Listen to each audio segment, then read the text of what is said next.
Iya itu apa sih Budiman ini? Ibaratnya gitu. Budiman tuh kan saya kira dia orang yang juga belajar sejarah dengan cukup baik. Tiba-tiba kenapa dia kayak orang nggak ngerti sejarah gitu loh dalam konteks gitu. Image Prabowo itu buat generasi yang sekarang itu apa? Dia memberi harapan apa? Nah, gambarannya tuh. Nanti akan saya patahin semua. Wah, kacau ini.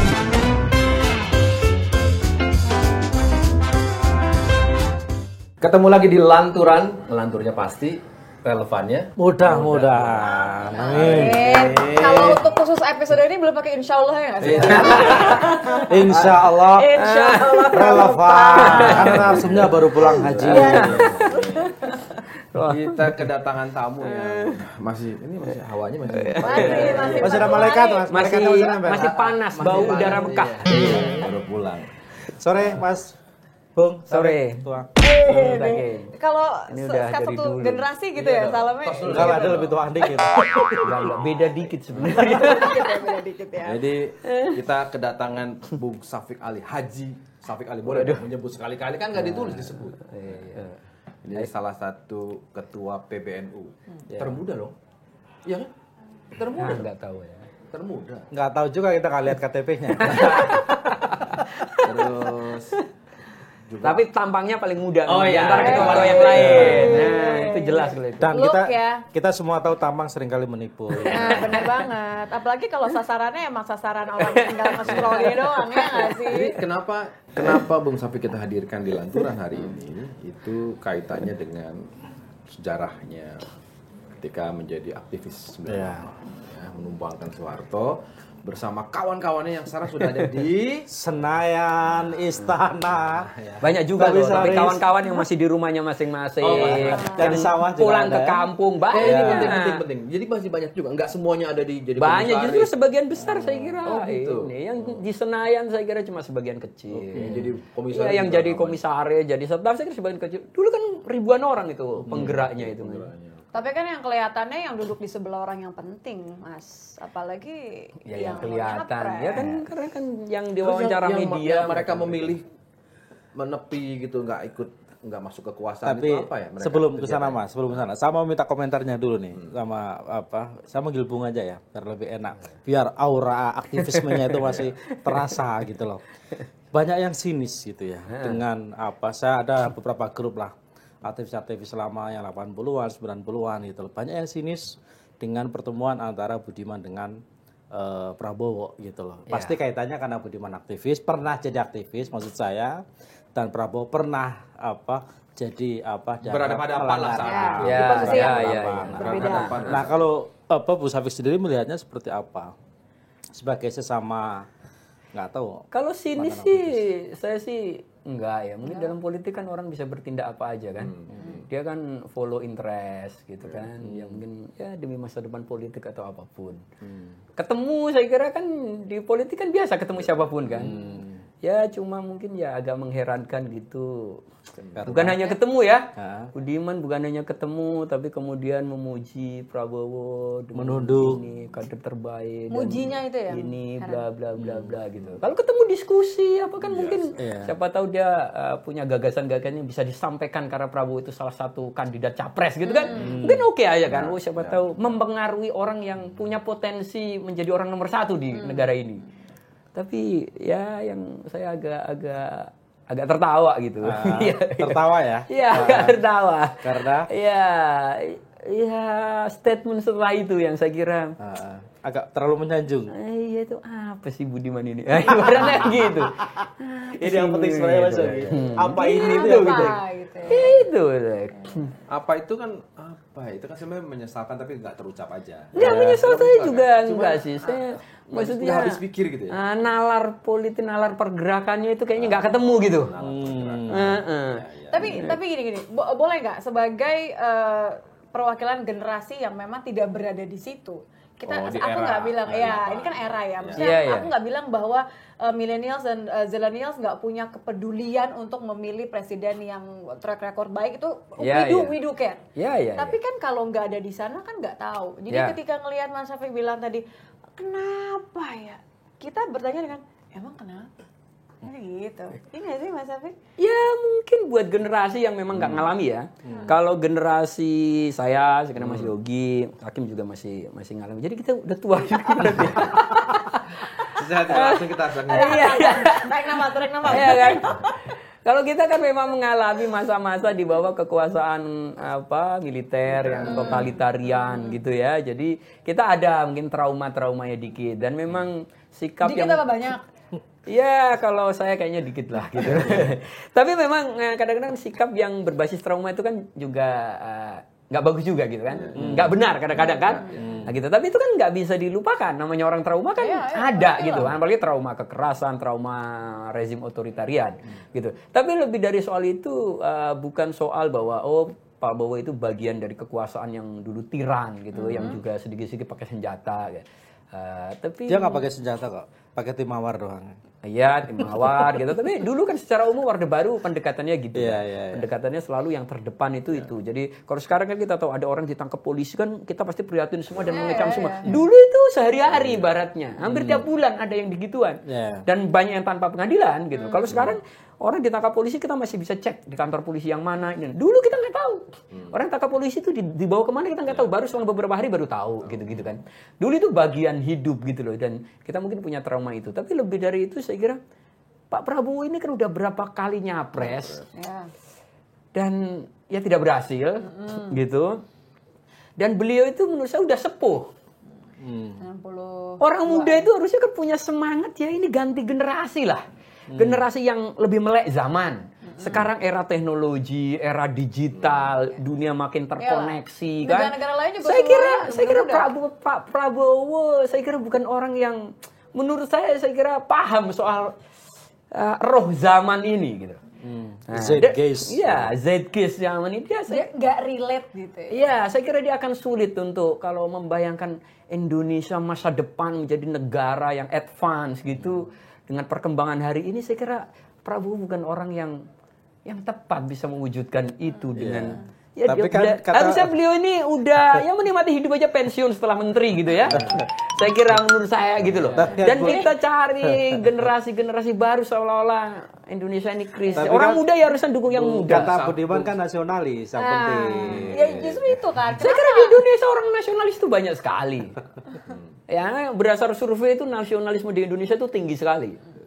Saya kira Bung Safik ini berkomentar dari perspektif bahwa ini cari orang yang kira-kira lebih melek zaman, lebih muda dan sebagainya. Itu Kita juga pengen nggak 2045 Indonesia emas tidak katanya bisa kan. kita lepaskan dari trauma masa lalu juga karena Ya. berhadapan ya kan. Ya kemudian hanya pilihannya yang disampaikan adalah ya saya nggak mulah masuk ke wilayah soal masa lalu, masuknya ke wilayah kenapa nggak ada yang lebih muda sih selama itu kira-kira gitu. Iya. Kenapa pilihannya Prabowo gitu loh. Kenapa punya Prabowo gitu. Yang Budiman katanya sekarang ngomongnya soal algoritma, ngomongnya soal digital. Tapi nggak salah kan ya. Aktivis ada yang kemudian melanjutkan hidupnya dan pergerakan perjuangannya misalnya di Ormas seperti Bung Safik, ada yang di LSM, ada yang di kampus, ada yang di sektor swasta.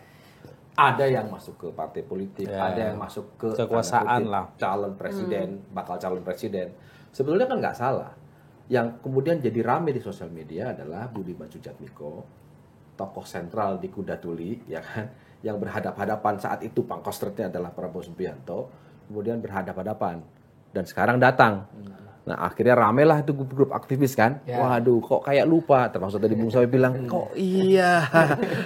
Cuman Bung Sawi pinter aja belokinnya ke kenapa nggak ada yang lebih muda gitu kira-kira gitu. Maksudnya Prabowo kan Budiman bukan orang yang pertama gitu dan sebelumnya kan juga ada teman-teman yang udah ada di Gerindra, partai yang dipimpin Prabowo, ada di partai-partai yang lain. Artinya kita lihat memang masa lalu atau track record masa lalu itu kayaknya di Indonesia itu tidak segitunya jadi patokan untuk memilih. Gampang lupa, gampang maafin. Ya antara gampang lupa atau memang keyakinan bahwa orang itu bisa berubah, ya kan? Dan kita harus memberi kesempatan kedua, ketiga, keempat, kelima atau keenam, gitu kan? Apalagi kadang-kadang dengan imbuhan perasaan bahwa kita kan nggak lebih baik dari dia, gitu-gitulah. Jadi memang bangsa ini karakternya apa? Maaf. di situ tapi Agak bucin ya. Tapi kan jadi Iya dong. Ya, jadi semacam gampang maafin loh. gini loh Bu, maksudku saya nggak ngerti ya. Ini asumsi saya sih. Maksudku apa? Dengan oke lah kalau yang Desmond misalnya sebelumnya ya Torus Pius atau yang lain misalnya masuk ke partai politik misalnya atau gabung ke Prabowo misalnya kan. Kalau dia gabungnya ke partai politik misalnya atau ke sentra-sentra kekuasaan yang memang dia sama sekali tidak terkait dengan tragedi 98 misalnya. Itu kan gak ada persoalan gitu loh katakanlah seperti itu. Tapi ini dia terkait pernah ditetapkan juga jadi bersalah dalam kasus penculikan mahasiswa 98 dan penghilangan paksa itu dianggap salah satu pelanggaran HAM berat oleh Komnas HAM itu. Dan Budiman ini adalah sosok yang sentral gitu loh. Bagi publik sebagai katakanlah rujukan aktivis gitu loh. Dengan dia misalnya dalam tanda kutip nih, apapun pembicaraannya ya, apapun follow up dari pertemuan itu, dia ketemu terus tadi sampai bilang memuji-muji, menyanjung-nyanjung gitu loh.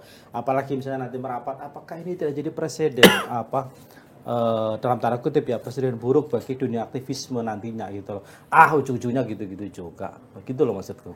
Ya tadi karena ini bukan hal yang baru saya kira dampaknya nggak akan seperti itu ya. Saya kira banyak teman. Ya mungkin saya kira teman-teman yang memang sangat dekat sama Budiman ya dulu pada di PRD gitu. Ya mungkin pasti ya kecewa saya baca beberapa status teman-teman yang dulu PRD di Facebook dia kan memang kecewa berat. Kalau saya kan memang secara personal kan beda organisasi ya. Beda organisasi jadi buat saya itu bukan hal yang baru. Jadi kalau kira-kira akan dianggap akan berdampak gimana buat nanti saya kira ya saya kira nggak juga. Tetapi kita mungkin harus bertanya pada Budiman kalau terkait bahwa Prabowo itu dulu gini. Kita tanya, jangan-jangan Budiman nggak merasa Prabowo seperti itu? Iya menarik ini.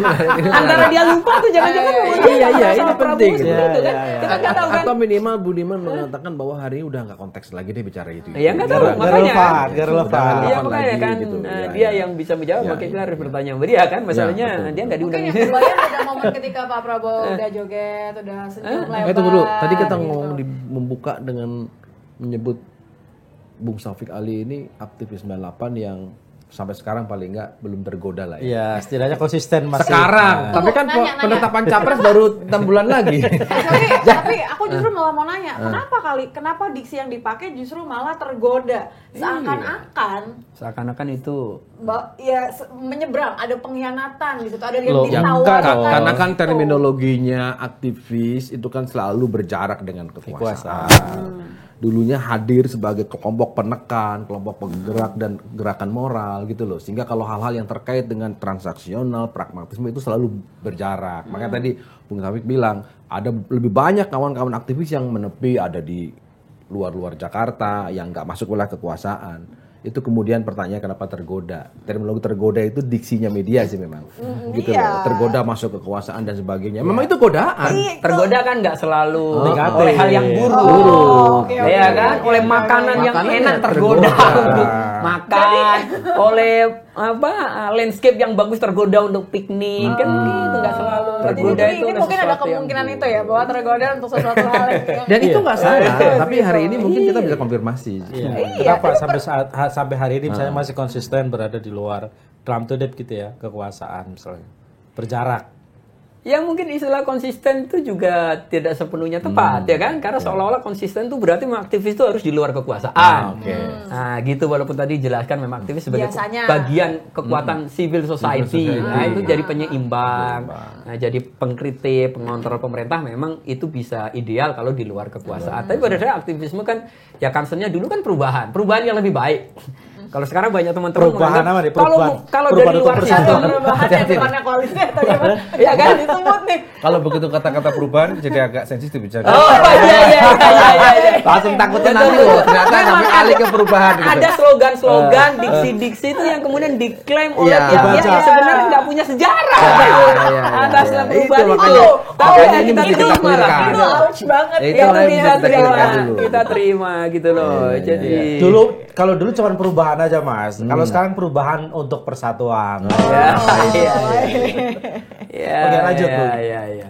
Ya, jadi kalau dibilang konsisten ya yang nggak sepenuhnya benar istilah itu ya, tapi pada dasarnya orang punya pilihan bebas masing-masing.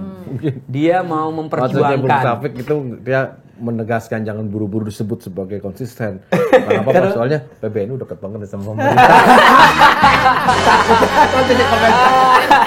Loh, kan lagi deket dong. Dan PBNU selalu dekat dengan kekuasaan. Iya. kan. Lalu Kan wapresnya sebagai dari ketua. NU. Itu kan Pak Jadi Jokowi kalau itu, dibilang kita- Pak Jokowi hadir ke cara Iya. NU itu kayaknya lebih Loh. banyak daripada hadir di acara partai A atau partai B gitu. Jadi Gimana? kita harus revisi nih kalau dibilang konsisten berjarak Iya. dengan kekuasaan. Ada ketua Gitu. PBNU. Kan tadi dia udah Saya aja mengakui ikutan. ya, konsisten Saya aja ikutan amat. mengkampanyekan Pak Jokowi waktu itu. Justru nih bapak-bapak nih, justru yang kayak gini nih, yang bikin harus banget. Aku nggak bisa berbohong. Yang bapak itu dua itu. Aku justru nih malah ini yang membuat millennials, zillennials apapun generasi muda ini, justru ini yang bikin trauma nih. Gimana kita mau percaya kalau sekarang temen besok ghosting terus habis itu nanti balikan lagi, justru ini gitu-gitu justru malah bikin kita tuh Jadi apa ya? Jadi lebih Kok nggak konsisten iya, pelin-pelan mungkin jadi iya, terus jadi nggak ada pegangan kan seperti itu. Ya betul. Betul. Karena jadi orang yang sebelumnya dianggap kiblat, figur atau role model, ini kemudian ternyata dia tidak seperti gambaran para ekspektasi orang-orang yang mengenalnya, yang mengaguminya, ya memang itu menimbulkan kecewaan. Dan orang yang kecewa itu kan biasanya kemudian ya udah jadi fatalis gitu kan. Padahal sikap fatalis itu buruk buat masa depan sebuah negara. Ya tetapi Budiman satu dari sekian. Satu dari sekian banyak saya kira aktivis yang tidak mengambil sikap seperti itu, tidak mengambil pilihan seperti itu. Di antara misal kalau kita ngomongnya 98 atau generasi sebelum itu gitu. Jauh lebih banyak yang pada dasarnya tidak berkelindahan atau masuk di dunia politik. Nah, di situ banyak sekali teman-teman saya bisa menyebutkan jauh lebih banyak teman-teman saya yang ya kembali hidup sebagaimana orang biasa, menjadi profesional, ada yang kerja, ada yang jadi petani, ya jadi buruh biasa, yang nganggur juga tidak sedikit, dan ada banyak sekali gitu loh.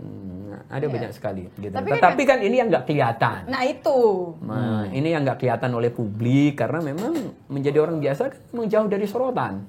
Menurut saya mungkin ya, ini bisa kita diskusi. Mungkin kenapa seorang Budiman Sujatmiko yang bertemu dengan Prabowo Subianto dengan latar belakang sejarah 98 itu kemudian jadi ramai. Kenapa? Karena dulu ada terminologi bahwa aktivis itu identik melawan kekuasaan. Ya kan? Kalau sekarang misalkan aku mau narik ke sekarang nih. Kalau sekarang apakah itu masih relevan? Masih relevan. Terus untuk generasinya yang dia kalau dia mengaku sebagai milenial. Mengaku ya. Mengaku Oh nih iya, mau. Oke lah kita iyakan aja lah ya. Milenial gitu kan. Aktivis itu apa sih batasannya, wilayahnya, atau apakah harus betul-betul jadi mengkritisi kekuasaan, harus berjarak betul, pokoknya apapun harus jadi oposan, atau ada aktivis lain misalnya yang dikerjakan oleh Bung Safik ini kan, mengelola anak-anak muda Perjuangan ya, yang lain di maksudnya gitu. grassroots. Iya. Dengan isu kalau dulu kan 98 musuh bersamanya Soeharto, clear. Selesai. Dari mulai pers yang dibungkam merapat, dari mulai buruh yang dikebiri merapat, semuanya jadi satu, ketemu gitu. Tapi sekarang ini mesti kita dudukan untuk mengklirkan, jangan-jangan rame-rame ini hanya romantisme aja teman-teman 98 yang memang agak itu tadi, oh kok Budiman ini kayak nggak tahu sejarah aja. Tapi kalau yang anak-anak muda sekarang gimana Mas menjelaskannya itu? Ya kalau terkait aktivisme pada dasarnya kan sebuah tindakan sukarela untuk mengupayakan sebuah perubahan yang baik buat orang banyak. At the moment. Kalau dia agak sukarela kan nggak disebut aktivis. Anggota DPR bisa mengupayakan kebijakan yang baik, menteri bisa ya, tapi karena dia dibayar negara. Yang disebut aktivisme kan voluntary action. Yang bisa menghasilkan sebuah social impact yang berdampak pada orang banyak. Nah, di situ kuncinya. Dan saya kira tidak selalu di politik. Di negara-negara yang sudah demokratis, aktivisnya nggak banyak ngomong politik. Dia melahirkan inovasi sosial untuk membantu kelompok-kelompok tertentu yang terpinggirkan. Karena mungkin di negara demokratis atau di negara maju, kelompok yang terpinggirkan itu jumlahnya sedikit. Nah, gitu-gitu. Jadi ya concernnya ke situ. Ada yang bekerja untuk lingkungan, nah kan? Agak jarang, nggak ada kaitannya karena memang negaranya udah demokratis. Tapi di sebuah negara yang dianggap atau kategorinya memang belum demokratis, di mana negara seringkali melakukan pelanggaran-pelanggaran, concern aktivis itu memang akhirnya banyak merespon negara sehingga dia ada di luar negara. Kalau zaman Orde Baru aktivis itu ya vis-a-vis negara. Tapi setelah reformasi kan enggak. Karena saluran terbuka, semua kelompok sosial, unsur sosial, entitas politik sosial tuh punya saluran. Gitu kan. Misal NU, Muhammadiyah, nasionalis, mau yang sekuler, apapun punya saluran. Jadi nggak ada kebuntuan politik seperti dulu. Jadi mengambil posisi berjarak dengan negara itu bukan kemestian, bukan keharusan. Nah, tetapi yang penting komitmennya pada perubahan lebih baik, kepentingan umum atau tidak. Dan yang membedakannya adalah dia dibayar atau tidak. Kan gitu. Kalau di luar kan namanya aktivisme itu kan sering dianggap misal pro bono. Atau kalau toh dapat bayarannya itu nggak layak lah gitu loh. Memang itu tindakan sukarela ya, cuma ganti ongkos bensin kalau istilahnya, nggak akan bisa buat nyicir KPR gitu kan. Kan gitu lah. Itu justru itu yang lagi dipikirin sama milenial sekarang itu ini menjadi penting. Artinya dalam konteks sekarang itulah gambaran yang disampaikan Bung Sapi tadi kan, bahwa hari ini ya tidak kita sudah bisa disebut negara demokratis atau belum? Secara umum saya kira relatively kita saya kira demokratis dibandingkan negara tetangga ya, Thailand, Myanmar apalagi gitu kan, negara di India, Amerika sekalipun dari. Jangan-jangan pertemuan Budiman Sujatmiko itu salah satunya untuk membuka pintu, menyadarkan semua bahwa sudah lah, jangan dikait-kaitkan lagi. Gak usah ngomongin soal demokrasi. Iya, ini udah selesai. Ya problemnya adalah Budiman itu kan saya kira dia orang yang juga belajar sejarah dengan cukup baik. Dia memahami sejarah dunia cukup baik, sejarah Spanyol gitu kan, sejarah ini. Nah, tiba-tiba kenapa dia kayak orang nggak ngerti sejarah gitu loh dalam konteks gitu. Itu yang kadang-kadang bikin ketawa gitu. Ini nih obrolan di grup ya? Obrolan di grup. Kok bisa-bisanya gitu ya? Kan pilihan antara dia nggak ngerti sejarah atau tiba-tiba pura-pura lupa. Demensia. atau mungkin dia tahu sejarah, dia paham sejarah, tapi sudah berpuluh-puluh tahun dia mengatakan ini sejarah nggak bisa diapa-apain, cuma bisa dibaca aja.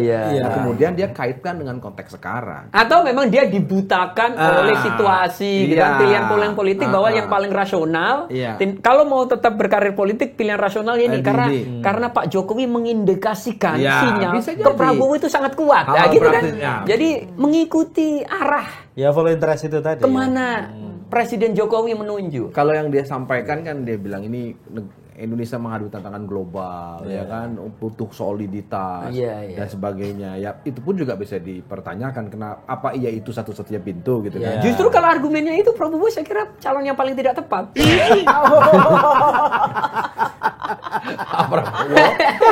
Jadi kalau pakai argumen Budiman yang daging-daging itu, justru itu Prabowo itu calon yang paling nggak tepat. Jadi kontradiktif ya. Kontradiktif ya. Jadi paradoks gitu loh. Paradoks. Jadi ini tindakan yang paradoksal memang. Makanya ada mantan aktivis yang status Facebooknya saya nggak menyebut namanya. Ya akhirnya mengatakan ya politik hanya menjadi dalih gitu ya. Itu kan dia menyebut ya. Itu tadi. Ya tapi kita nggak tahu ijtihadnya Budiman. Kan ibaratnya ijtihadnya Budiman seperti apa. Tetapi buat yang kenal Budiman, nalarnya, paradigmanya, logikanya, ya agak antara kecewa atau ya menertawakan aja. Ya kan menertawakan aja gitu.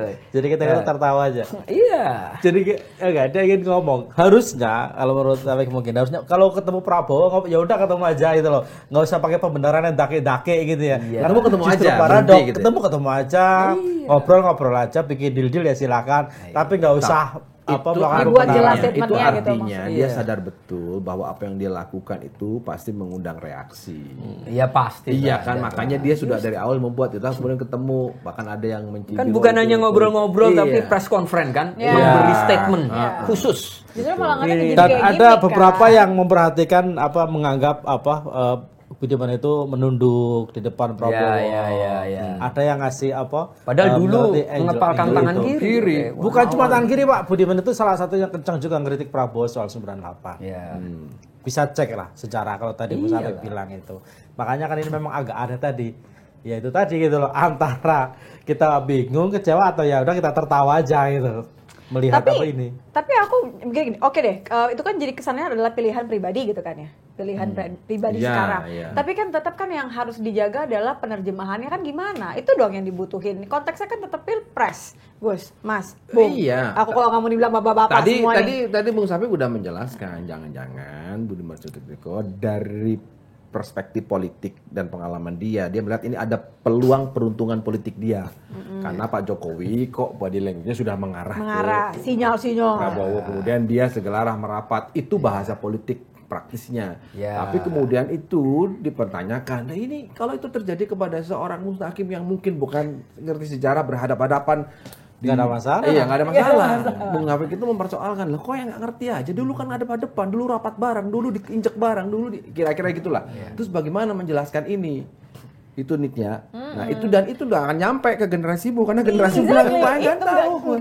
Penerjemahannya akhirnya sama kita adalah sampai berhenti di situ aja. Padahal kan justru itu yang krusial. Jangan kan? sampai tahu Mas generasinya Nita, jangan sampai tahu. Kalau tahu healing mulu ntar.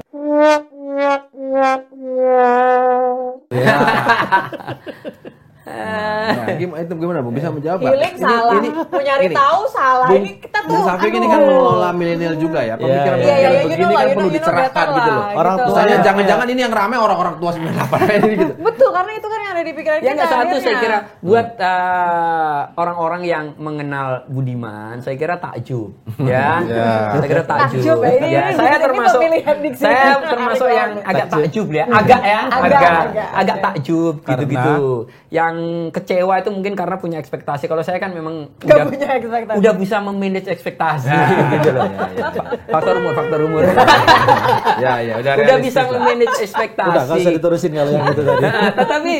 Tapi ya mungkin dia bisa tadi ijtihad politiknya dalam konteks interest politiknya atau mungkin seperti yang disampaikan memang Prabowo salah satu kader terbaik artinya for greater good gitu.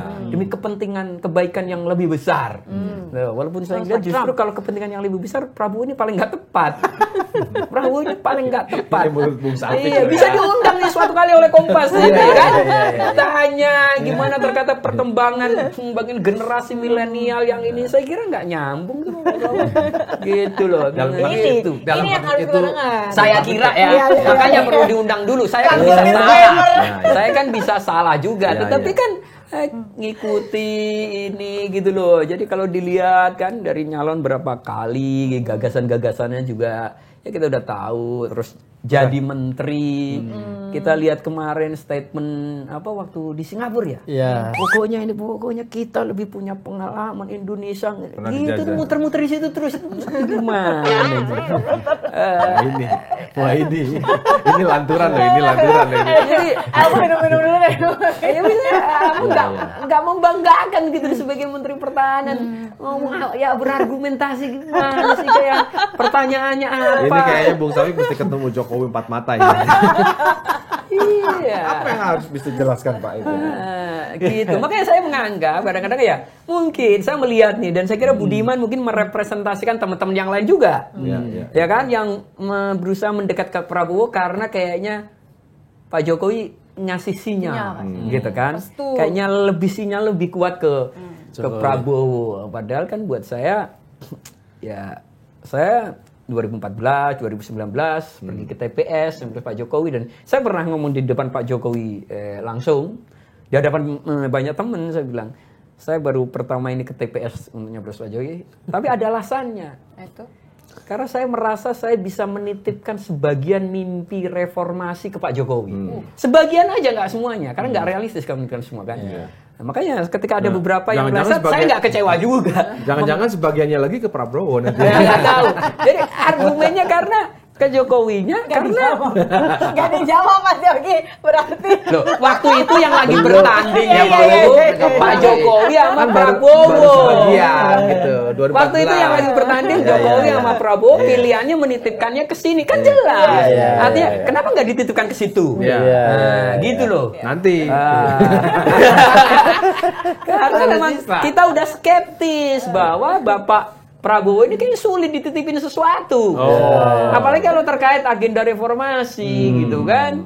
Gitu. Bagi seorang aktivis yang pernah punya pengalaman itu. Bagi anak-anak generasinya Nitya, ya mungkin apa ya, dia cuma ngeliatnya sosok yang sekarang. Yang saya nggak tahu. Saya mungkin Nitya bisa ditanya. Image Prabowo itu buat generasi yang sekarang itu apa? Dia memberi harapan apa? Gambarannya tuh. Nanti akan saya patahin semua. Wah kacau ini. Wah bahaya ini. Bertanya. bagus banget ya kan, saya Aduh, patahin semua. aduh. Tapi gini loh, yang kita lihat, ini tentu aku tidak bisa mewakili seluruh the whole generation kan, bahwa kita punya keinginan besar untuk memilih yang benar itu besar. Ada, iya dong. Ini kan adalah waktunya, momen nih, apalagi yang para zilenial kan baru nih, kesempatan pertama gitu kan, harus ngulik. Tapi kan apa yang tersaji, kita kan cuma punya rekomendasi dari orang-orang yang katanya pernah menitipkan. Kalau sinyalnya Pak Jokowi yang ngasih sinyal, kan pasti ada rasa, oh ya udah deh kalau gitu ini aja yang sudah terbukti. Iya dong, rasanya jadi gitu. Walaupun tetap ada kekhawatiran sesuatu yang kita nggak pernah kenal. Sampai gini agak kurang ajar. Kalau dia bilang tadi di awal, kalau yang diharapkan Budiman adalah yang seperti ini, salah kalau dia milih Prabowo. Lah sementara Jokowi katanya juga berapa ke Prabowo. Ya itu makanya ini seakan-akan apa ya bahasanya, mixing signal Baru gitu bacaan kan. sinyal. Kan kepentingannya beda, Pak. Gitu. Kita sama Pak Jokowi kan kepentingannya beda. Kalau kita dengan kesejarahan itu kan pasti parameternya, rujukannya kan berbeda. Kalau Pak Jokowi kan dia punya agenda, dia pengen milih orang yang dianggap bisa melanjutkan agendanya. Dan Pak Jokowi mungkin prioritasnya ya urusan infrastruktur atau apa dan mungkin dia merasa Prabowo juga bisa melanjutkan itu, ada komitmen-komitmen itu selain hal-hal yang lain yang kita nggak tahu gitu kan. Di kekuasaan kan biasa. Tetapi kan tadi bahwa kalau orang yang punya background gerakan, saya kira ya, kita memilih orang kan bukan karena kita itu idolize kayak kita kepada Taylor Swift gitu ya. Kepada bintang ini, ketika Coldplay. Kan enggak, karena memang ya ada argumentasinya. Ada common value. Iya, ada common value-nya. Saya tadi bilang bahwa saya pernah ngomong Pak Jokowi ya, karena saya merasa bisa menitipkan sebagian mimpi reformasi ke ini. Nah, di situ artinya kan kita nggak kemudian samina wa ta'na istilahnya ya. Ke apa yang Pak Jokowi, karena Pak Jokowi punya pertimbangan kekuasaan juga, punya pertimbangan sustainability, agenda prioritas dia, sementara mungkin prioritas kita juga berbeda. Saya kira nggak relevan gitu. Kemudian kalau buat orang pergerakan gitu, ya mengikuti kemanapun Pak Jokowi ini nggak relevan. Ya mungkin buat banyak orang pijakannya itu. Itu satu-satunya pilihan, jalan. Iya, bahwa kemana, kan banyak itu slogannya gimana? Yang mana nih? Nunggu tegak lurus. Tegak lurus. Dukungannya Pak Jokowi. Tegak lurus, arahan Jokowi. Saya kira buat aktivis yang biasa independen, otonom berpikir ya, bisa menilai mengalami situasi sejarah sekian puluh tahun, saya kira absurd. Absurd Itu nggak make sense kalau punya sikap seperti itu, gitu loh kan? Punya sikap seperti itu. Orang NU aja dalam politik nggak selalu ngikutin kiainya, gitu loh. Padahal percaya bahwa kiainya ini orang baik yang dia kenal ini. Gitu. Common sense yang kemudian harus dinilai. Gitu loh. Apalagi kita aktivis. Kita aktivis yang punya parameter sendiri, prioritas sendiri. Kita tahu apa yang menjamin sebuah negara itu bisa berjalan baik itu apa aja. Saya kira nggak make sense, nggak sulit diterima. Tapi kalau buat yang teman-teman yang memang dia ya mungkin memang tidak punya kesejarahan yang sama, parameter yang sama, ya nggak bisa disalahkan. Nah, gitu dianggap pilihannya Pak Jokowi itu pasti benar, tapi ya saya membayangkan bagaimana ya, bagaimanapun kan 98 itu kan sejarah Indonesia ya. Sejarah Indonesia kan itu salah satunya ada fase itulah 98 dengan jatuhnya Soeharto. Tapi dengan, kalau betul kan ini baru pertama kali bertemu yang terekspos Budiman Sujatmiko dengan Prabowo. Tapi kan narasinya kemudian kan ada melihat ini pintu rekonsiliasi. Mau gimana rekonsiliasi orang? Ya itu kan satu dipecat putusan Wanjakti, artinya resmi kan, dan belum dicabut loh gitu. Terus kemudian menjelaskan kepada generasinya. Saya udah nahan nggak ngomong gini-gini gitu. loh tadi. Itu bagaimana gitu menjelaskannya itu. Ini penting loh. Bagaimanapun gini, kita harus menjaga itu. Kenapa? Hari ini mungkin dalam konteksnya aktornya seorang Prabowo tidak terjadi apa-apa, tapi berikutnya dalam perjalanan Indonesia kan penting. Jangan sampai ini digugurkan oleh yang begini. Mempertaruhkan gitu ya. Karena faktanya itu peristiwa itu ada. Penghilangan paksa itu ada, itu fakta dan belum pernah dihapus. Dan saya kira Budiman juga belum lupa kalau banyak teman-teman yang sampai sekarang nggak kembali ya. Iyalah, nggak mungkin lupa saya kira. Tapi mungkin kan politisi harus membaca arah angin. Nah, termasuk kira-kira geliat massa itu kemana Jadi gitu kan. maksudnya sekarang Mas Syafiq melihat dirinya sudah sebagai pure politisi. Oh iya. Iya. Iya. Ya jelas lah apalagi dengan tindakan ini. Dari dulu saya melihat Budiman ya ini sejak jadi Murni politisi. aktif politik ya memang tindakannya politisi dong. Gitu, Jadi memang basisnya beda ya. Kalau aktif pergerakan ya dasarnya adalah nggak pakai kalkulasi Ya, mulu, Budiman tapi itu kan ada perubahan. Budiman itu kan sudah lama jadi di politik. Iya. Organisasinya aja namanya partai kan. Partai Rakyat Demokratik kan. Enggak lah, beda. Aku tuh udah curiga. Pokoknya kalau Gus Kim udah begini, Nggak, mukanya artinya udah gini, enak, pasti mau kita kan gitu. hari ini tidak sedang dalam tujuan untuk memojokkan. Enggak, Iya. kita ngerasa Ini nih Mas, bukan cuma ngerasa judgement. dia aja. Buka bahwa kalau ada pihak-pihak ya dan faktanya ada kan orang yang memang kenapa ya kok begitu ya kita paham sejarah menyayangkan tapi ada generasi-generasi mengatakan apa salah seorang aktivis yang masuk ke kampus masuk ke NGO mendampingi masyarakat masuk ke ormas seperti Bung Syafiq masuk ke partai apa mana yang paling salah nggak ada mana yang paling benar nggak ada juga semuanya boleh. Tapi ada satu yang harus dijelaskan bahwa ini kalau kita sepakat ini adalah bagian dari sejarah perjalanan Indonesia. Budiman Sujatmiko harus bisa menjelaskan. Ini menurut saya gitu loh, menjelaskan bahwa saya terus terang masuknya saya tidak akan pernah menggugurkan apa yang pernah saya alami. Ini lebih kepada kepentingan saya pribadi dan tanpa mengurangi rasa hormat saya tidak akan membawa-bawa gerbong pergerakan misalnya. Harusnya itu dia sampaikan. Iya, harusnya itu dia sampaikan. Nation gitu ya. Benar nggak? Dia udah menyampaikan, ya kan? Tapi- Sudah menyampaikan kan dengan sejumlah pujian itu. Tapi ya tadi apa yang dia sampaikan itu kalau dirujukan pada statement dia dari zaman dulu nyampe 1 minggu sebelum Prabowo itu nggak logis, nggak ketemu gitu loh, maksudnya. Nggak ketemu nalar. Iya, nggak ketemu nalar gitu. Bagaimana Budiman dari sebelumnya kalau dikumpulin tuh statement-statement atau yang kenal dalam obrolan tiba-tiba jumping ke situ itu, ini apa yang membuat tiba-tiba Something's missing. jumping di situ? Nah, di situ kan, artinya makanya kan dia politisi, dia melihat arah angin, geliat, kemudian tendensi Presiden Jokowi itu situ dan dia melakukan itu. Tetapi saya ingin memberi catatan. Sekarang memang situasinya itu agak susah ya berapa tahun dulu. Saya kira terutama sejak habis Pilkada Jakarta. Masyarakat kan terpolarisasi sedemikian rupa. Dan masyarakat yang terpolarisasi itu menyimpan semacam ketakutannya sendiri juga, kekhawatirannya sendiri yang beberapa beralasan tapi mungkin agak berlebihan. Dan dia kemudian mencoba mencari blocking politik. Cantelan politik dan blocking politik. Dan sekarang banyak orang kan jadi mulai nggak peduli track record, nggak peduli masa lalu, nggak peduli ini apa, karena dia sedang dia merasa sedang bertempur dengan sebuah kelompok lain. Siapa yang bisa mengalahkan lawannya ini dianggap ya dia ke situ. Jadi patron. Nah, di situ dia mencari. Nah, sekarang kan petanya jelas bahwa kandidat 3. Saya kira yang baik mendukung ke Prabowo, yang sebelumnya pendukung Jokowi ke Prabowo itu kan pokoknya jangan sampai Aniesnya berkuasa kan gitu. Jangan sampai Aniesnya menang. Nah, jangan sampai Aniesnya menang.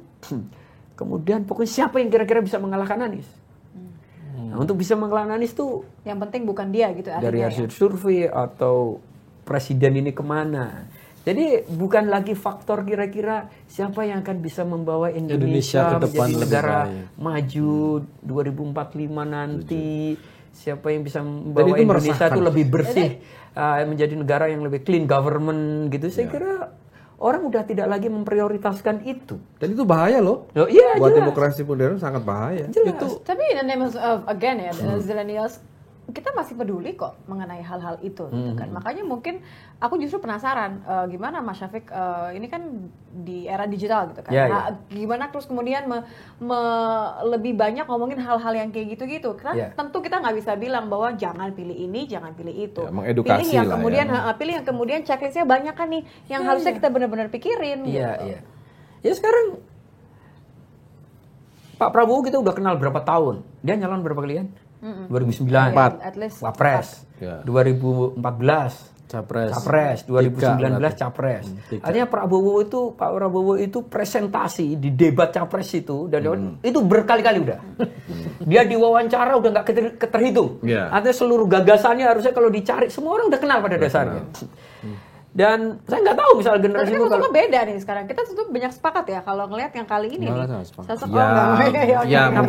Ya paling mencoba untuk merepresentasikan sesuatu yang berbeda. Jadi dia mau bilang gitu. bahwa ada upaya yang dilakukan sengaja oleh Pak Prabowo itu dengan mengubah gayanya, ya, mengubah mindset, lebih ramah, citra, lebih mudah tersenyum. Ya. Dia bilang itu yang diketahui oleh era sekarang ya hanya itu. Tapi kalau urusan tersenyum banyak orang Indonesia kan lebih banyak yang mampu tersenyum daripada beliau. Ya. Tapi sebagai Menteri Pertahanan misalnya, kita bisa sebut nggak? Apa yang membanggakan dari langkah Pak Prabowo sebagai Menteri Pertahanan misalnya gitu. Gitu loh. Itu kan dia punya kesempatan, itu kan panggung juga ya. Sebagai menteri itu kan panggung juga.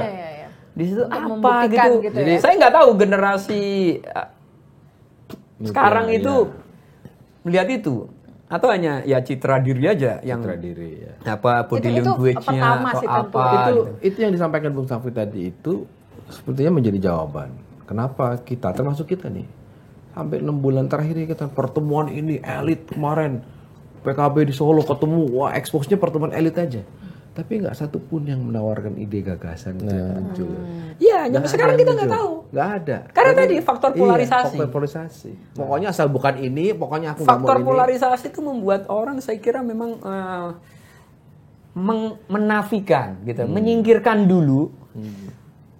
Pertimbangan-pertimbangan, parameter-parameter yang saya kira sangat dibutuhkan kalau kita pengen negara ini menjadi negara yang jauh lebih maju gitu loh. Iya, itu situ. mengutip statementnya Fahri Hamzah kalau aku nggak salah, itu ya pemilu 2024 ini kalau begini ini itu hanya menyediakan ceruk saja kata gitu. Ceruk anti Jokowi, ceruk anti 212 misalnya itu dan ceruk-ceruk yang lain seperti itu. Jadi bisa jadi pada ujung-ujungnya ini bisa berujung pada politik kebencian, cuman yang mungkin lebih soft gitu ya, yang tidak terimplementasi dalam benturan-benturan yang sifatnya keras seperti itu. Nah, sebenarnya kan kalau soal isu bahwa memang tidak ada politik gagasan, baik di koalisi, baik di pilpres, sekarang tidak hanya koalisi ya, Mas Yogi ya, tidak hanya di koalisi lah.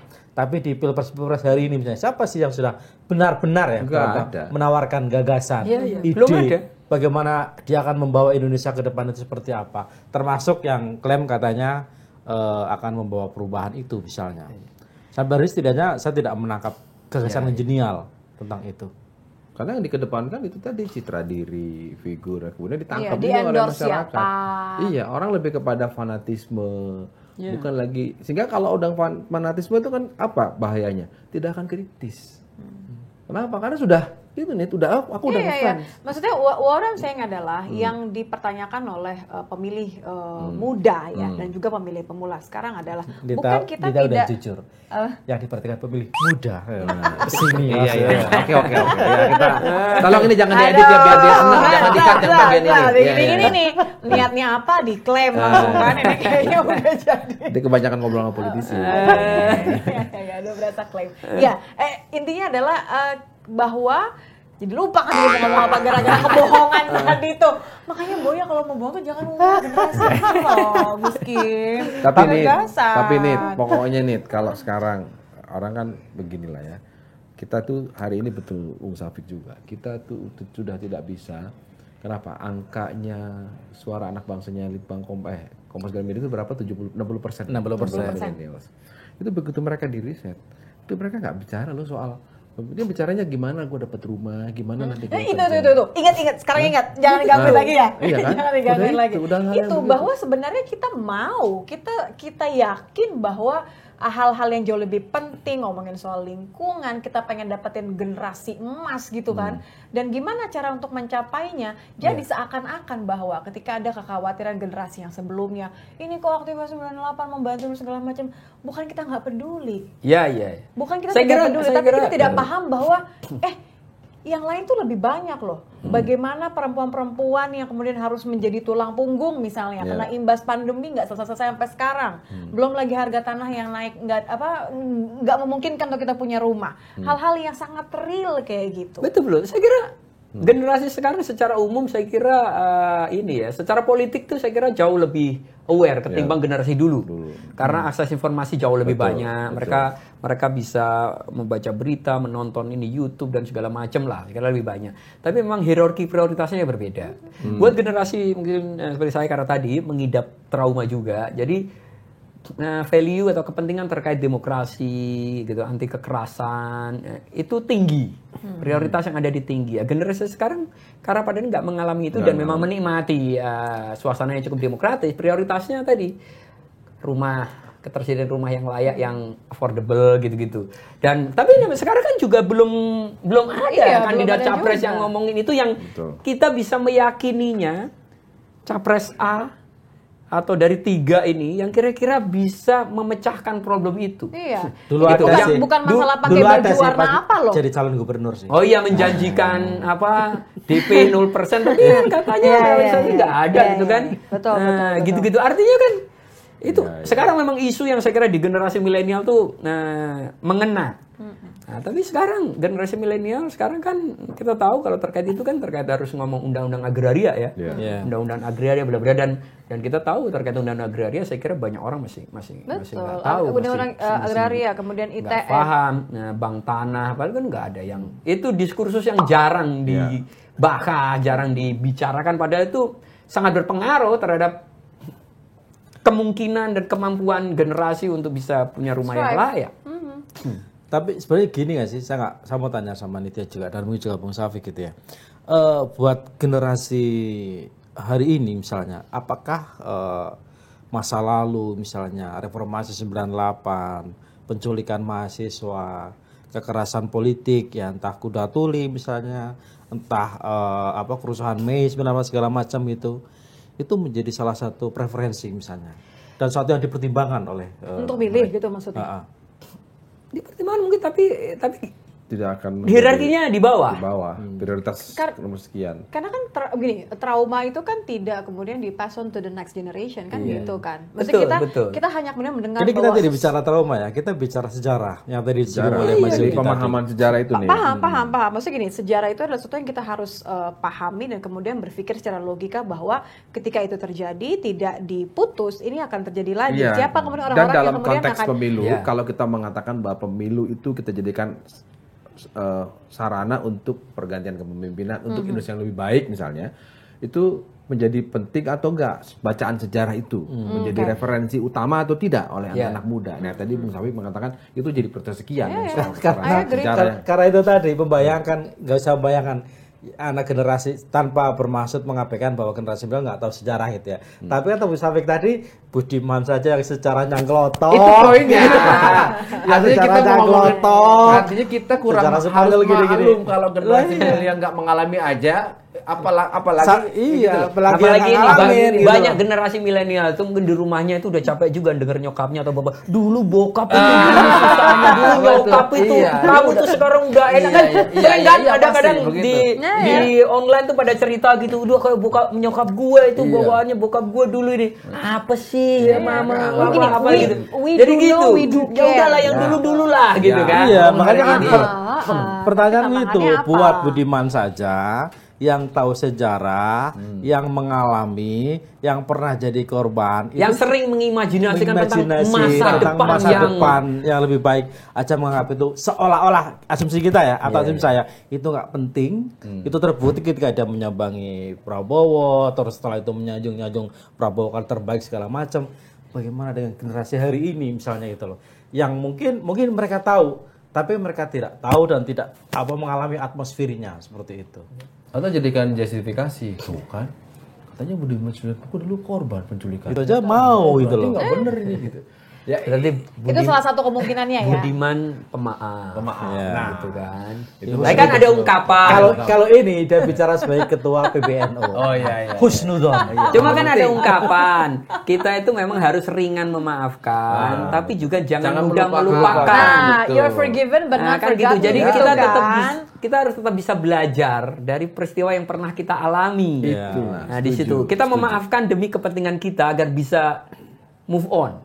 Demi kepentingan kita sendiri bisa melanjutkan hidup dengan baik gitu kan. Iya. Tapi melupakan itu enggak, karena orang yang gampang lupa bisa jatuh ke lubang yang sama. Iya, dan Budiman itu berasal dari partai politik yang slogannya adalah jas merah. Tapi menurutku Jangan sekali-sekali Jangan melupakan sekali-sekali. sejarah. sebenarnya Jadi kita ironis akhiri maksudnya diskusi gitu ini ya. karena karena sudah mengatakan memaafkan itu tadi. Jadi memaafkan mungkin Budiman Sujatmiko memaafkan, tetapi kita juga tetap mengingatkan bahwa esensi sejarah itu adalah pembelajaran yang paling Tapi nggak mahal. nanti harus mengundang Budiman. Nanti gini, Budiman itu kan orang sering mengimajinasikan sebuah Indonesia tuh secara futuristik gitu kan. Dia mau bikin project Bukit Bukit Algoritma, Algoritma. ya kan, nyampe Silicon Valley kayak gitu-gitu kan kadang bikin saya ketawa nih Budiman paham Silicon Valley atau enggak. Kalau ngomong sebagai inkubasi itu oke lah ya, Bukit Algoritma oke lah. Tapi ngomong Silicon Valley gue bilang ini Budiman ini baca buku mulu kayaknya, buku apa aja yang dibaca. Tapi artinya kayak kita berundang bahwa dia orang yang sering mengimajinasikan masa depan yang futuristik itu. Dia nge-tweet karena kita hidup di era yang dipenuhi wawasan-wawasan yang membingungkan. Ya saya paham, dia kan berusaha menerjemahkan bahasa Inggris saja. Jadi terjemahannya. Jadi tapi kesannya terus hasil diskusinya dengan Prabowo itu emang kemudian membuat dia itu kayak mendapatkan pencerahan itu. Wah, ternyata Prabowo orang yang bisa dititipin imajinasi agenda tentang masa depan yang Lebih Dia baik. bayangkan yang tadi. futuristik ini tadi gitu loh. Nah, kan harus ditanya, makanya harus ya. diundang, Berarti- ditanya gitu loh. Baru ketemu sekali kok tiba-tiba. Silakan datang ke Lanturan memenuhi undangan Bung Safik. Ya kan nggak fair kalau ini Budimannya belum diundang Makanya, terus ini kita saya undang udah ya kan? diundang. Dan ketemu lagi di Lanturan. Nanti kalau Budiman diundang saya diundang lagi nggak apa-apa. Oke.